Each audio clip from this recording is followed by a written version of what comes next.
नमस्कार विद्यार्थियों, education point Haryanvi में आपका बहुत बहुत स्वागत है। विद्यार्थियों, आज हम कक्षा 8वीं जो आपकी सरोवर पुस्तक है उसी की कहानी अशोक का शस्त्र त्याग के प्रश्नोत्तरों को करने जा रहे हैं। तो ध्यान से देखें, एक्सरन्स मेरे साथ रहें। तो आइए करते हैं कहानी के प्रश्नोत्तर। पहला प्रश्न है, जैसे मौखिक प्रश्नों में, कलिंग का युद्ध कितने समय तक चला, इसका क्या परिणाम निकला। तो विद्यार्थियों, जैसे कि तुमने मेरे साथ लेसन को पढ़ा था, पाठ को पढ़ा था, तो उसमें आपने देखा था कि युद्ध है वो 4 सालों तक चला था और परिणाम जो क्या हुआ था, अंत में अशोक ने शस्त्रों का त्याग कर दिया था। तो पहले मौखिक प्रश्नों के उत्तर मैं आपको दर्शाई देता हूँ। अशोक का शस्त्र त्याग, ये जो आपका प्रश्न है आपके सामने है और इसका ये आंसर है। कलिंग का युद्ध 4 साल तक चला और इसके पश्चात अशोक ने कभी युद्ध नहीं लड़ा। उसने इस युद्ध के पश्चात शस्त्र त्याग दिए थे।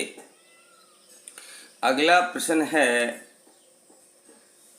कलिंग दुर्ग का फाटक खुलवाने के लिए अशोक ने क्या निश्चय किया। तो कहानी में जैसे आपने पढ़ा कि अशोक ने कहा था कि या तो आज दुर्ग खुल जाएगा या फिर हम अपनी सेना को वापस कर लेंगे।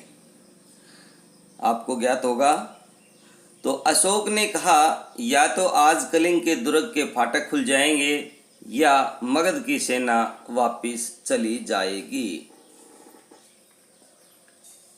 या मगध की सेना वापस चली जाएगी। अगला प्रश्न है, अशोक किन के साथ युद्ध नहीं करना चाहता था और क्यों। तो कहानी के अंत में जब हम पढ़ते हैं, जब कलिंग के दुर्ग के फाटक खुलते हैं तो क्या देखता है, राजकुमारी पद्मा है वो स्त्रियों की सेना सहित सामने है और स्त्रियों की सेना से अशोक युद्ध करने के लिए मना कर देता है, क्योंकि शास्त्रों के अनुसार वह स्त्रियों पर हथियार नहीं उठाता है, शस्त्र नहीं उठाता है। तो देखिए, ये आपका उत्तर आपके सामने है कि अशोक मगध की राजकुमारी पद्मा एवं स्त्री सेना के साथ युद्ध नहीं करना चाहता था, क्योंकि शास्त्र के अनुसार स्त्रियों पर कभी शस्त्र का प्रयोग नहीं करना चाहिए। अगला प्रश्न है, पद्मा सैनिक वेश में कैसी लग रही थी। तो कलिंग राजकुमारी पद्मा सैनिक वेश में साक्षात दुर्गा के समान लग रही थी। अगला प्रश्न है, अशोक ने सभी सैनिकों को तलवार फेंकने का आदेश क्यों दिया। देखिए विद्यार्थियों, जब हम कहानी पढ़ रहे थे, कहानी पढ़ते हुए हमने देखा था कि अशोक स्वयं सेना का संचालन करते हुए जब आगे बढ़ा और कलिंग के दुर्ग के सामने पहुंचा, उन्होंने क्या देखा कि दुर्ग के फाटक खुलते हैं और राजकुमारी पद्मा है वो उनके सामने आती है और स्त्री सेना भी उनके साथ है। तो अशोक ने उनसे युद्ध न करने का निर्णय लिया और अपने शस्त्रों को या अपनी तलवार को फेंक देने का हुक्म अपने सभी सैनिकों को दिया। तो आइए देखते हैं इसके उत्तर को। जब सैनिक वेश में, ये वेश भी लिख सकते हैं आप इसमें, सैनिक वेश में राजकुमारी पद्मा सम्राट अशोक के सामने आई तो उसने सभी सैनिकों को अपनी तलवार फेंकने के लिए कह दिया। अगला प्रश्न जो है ये आपके लिखित प्रश्न है। मौखिक प्रश्न छोटे प्रश्न हैं, लिखित प्रश्न जिनको हम बड़े प्रश्न कह सकते हैं। तो कलिंग का फाटक खुलते ही सब आश्चर्यचकित क्यों रह गए? तो जैसा कि हमने कहानी में पढ़ा था कि दुर्ग के फाटक पे कौन खड़ी थी? राजकुमारी पद्मा खड़ी थी, और यह देख करके है ना राजा चकित रह गए थे। तो आइए देखते हैं उत्तर। सम्राट अशोक ने अपनी सेना सहित कलिंग पर चढ़ाई कर दी। दुर्ग के पास पहुंचते ही उन्होंने देखा कि फाटक के द्वार पर, ये है ना भाई, ये ना स्पेस नहीं लगा इसमें थोड़ा सा, पर राजकुमारी पद्मा साक्षात दुर्गा सी सैनिक वेश में सामने खड़ी थी। इसके अलावा बहुत सारी स्त्रियां सैनिक के रूप में सामने खड़ी थी। यह देखकर सभी आश्चर्यचकित रह गए। अगला प्रश्न है, स्त्रियों पर शास्त्र के अनुसार शस्त्र यह न चलाने की बात पर पद्मा ने अशोक से क्या कहा? तो ने नहीं आएगा भाई, ये न आएगा। इसका आंसर है राजकुमारी पद्मा स्त्री सेना को लेकर के दुर्ग के द्वार पर अशोक के सामने आई। अशोक ने शास्त्र के अनुसार स्त्रियों पर तलवार न चलाने की बात कही। इस पर पद्मा ने कहा, तो जाइए महाराज, स्त्रियां निहत्थों पर वार नहीं करेंगी। आप अपनी प्रतिज्ञा की रक्षा करने के लिए जीवित रहिए। इसके बाद वह स्त्री सेना के साथ अपने दुर्ग में चली गई। प्रश्न नंबर ग है, अशोक ने पद्मा के आगे सिर झुकाकर क्या कहा? तो अशोक ने सिर झुकाकर कहा, तो लीजिए बदला राजकुमारी। मैं अपराधी हूँ जिस अशोक ने लाखों का सिर काटा है। जिस अशोक का सिर आज तक किसी के आगे नहीं झुका है, वह आपके सामने नतमस्तक है। काट लीजिए इस सिर को। मैं हथियार नहीं उठाऊंगा, मेरी प्रतिज्ञा अटल है। अगला प्रश्न, अशोक की अटल प्रतिज्ञा के बदले पद्मा ने क्या किया? तो देखिए, जब अशोक और पद्मा आमने सामने थे, जब अशोक ने शस्त्र त्याग दिया था, हथियार न लेने की प्रतिज्ञा की थी, तो पद्मा ने भी जवाब में कहा, तो हम स्त्रियां भी निहत्थे सैनिकों पर है ना हथियार नहीं उठाएंगी। जाओ, मैंने आपको जीवन दान दिया और अपनी प्रतिज्ञा का है ना पालन करो। तो देखिए उत्तर देखते हैं हम आहिस्ता आहिस्ता। जब सम्राट अशोक ने पद्मा से कहा कि स्त्रियों के ऊपर हथियार नहीं उठाऊंगा, तो इस पर पद्मा ने कहा कि हम स्त्रियां भी निहत्थों पर वार नहीं करेंगी। आप अपनी प्रतिज्ञा के लिए जीवित रहिए। वह दुर्ग के अंदर चली गई। अगला प्रश्न है, अशोक ने अंत में सरदारों के साथ क्या प्रतिज्ञा ली? भाई, दुर्ग से आने के बाद जो है ना, आपको पता होगा, आपने कहानी को पढ़ा है कि अशोक बौद्ध धर्म को मानने वाला हो गया था, बौद्ध भिक्षु बन गया था। भिक्षु वेश में आकर के उसने अपने सभी जो सरदार थे, सेना के सरदार थे, सबको साथ लिया और उसने बौद्ध धर्म को है ना धारण कर लिया था। और उसने प्रतिज्ञा लेते समय क्या कहा था, देखिए। अंत में अशोक ने सरदारों के साथ प्रतिज्ञा ली कि जब तक मेरे शरीर में प्राण रहेगा, अहिंसा ही मेरा धर्म होगा।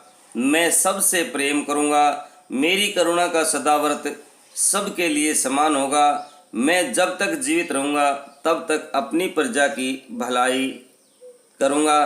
सभी प्राणियों को सुख और शांति पहुंचाने का यत्न करूंगा। सब धर्मों को समान दृष्टि से देखूंगा। ये समान और दृष्टि में सपेस नहीं लगा, इसको सपेस कर लेना है भाई। तो ये थे आपके मौखिक और लिखित प्रश्न। अभी अगला प्रश्न जो है सेकंड क्वेश्चन, इसमें आपको सही के निशान राइट टिक करने हैं। किन राज्यों के बीच युद्ध चल रहा था, तो पहला ही उत्तर सही है, मगध और कलिंग के बीच। कितने साल से युद्ध चल रहा था, तो भाई इसमें जो आपका ठीक टिक रहेगा वो 4 साल तक। अगला प्रश्न है, महाराज कलिंग की पुत्री का नाम क्या था, तो इसमें 2 पे जो है, सेकंड पे जो है पद्मा इसका सही आंसर रहेगा। नेक्स्ट में, अशोक के पास कलिंग महाराज के मरने की खबर कौन लाया था, तो गुप्तचर लेके आया था, पहला ही कर लेंगे ठीक। किसने अशोक को अहिंसा की प्रतिज्ञा दिलवाई, तो ये है ना, अहिंसा की प्रतिज्ञा बौद्ध भिक्षु ने। ये आपका है ना, ये मिस प्रिंट है, पद्मा ने नहीं दिलवाई थी, ये गलती से लगा है, बौद्ध भिक्षु ने, ये इसका बौद्ध भिक्षु उत्तर आएगा, तो इस पे आप लगा लेंगे। और अगले जो क्वेश्चन में आप देखेंगे कि आपको रिक्त स्थानों की पूर्ति करनी है। कलिंग आज भी जीता नहीं जा सका, तो पहले रिक्त स्थान में आप कलिंग फिलअप करेंगे। नेक्स्ट में कलिंग दुर्ग के द्वार पर, द्वार जो है, सेकंड में आप द्वार फिलअप करेंगे।